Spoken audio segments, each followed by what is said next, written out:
नमस्कार विद्यार्थी मित्रांनो, बघा statistical modelling for machine learning त्यातला लेसन आहे प्रोबॅबिलिटी ऑफ रँडम व्हेरिएबल। बघा त्यातलं एक छोटंसं सम आहे, one card is drawn at random from a pack of 52 cards. बघा याचा अर्थ आपल्याकडे नंबर ऑफ स्पेस जो आहे तो आहे आपल्याकडे 52, म्हणजे टोटल कार्ड आपल्याकडे आहे 52।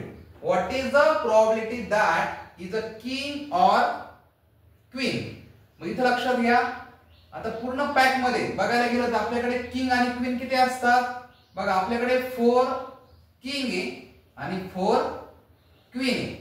मग याचा अर्थ बघा, तर याचा अर्थ आपल्याकडे किती कार्ड आहे, 8 कार्ड आहे, त्याच्यावरती किंग आणि क्वीन। तर बघा probability P of A is equal to N of A upon N of S। बघा N of A 8 divide by 52। बघा याला डिवाइड करा 4 ने, 4 2 जार 8, 4 1 जार 4, इथे 1 झाला 12, म्हणजे 4 3 जार 12। म्हणजे अशा पद्धतीने आपल्याकडे प्रोबॅबिलिटी निघाली 2/13।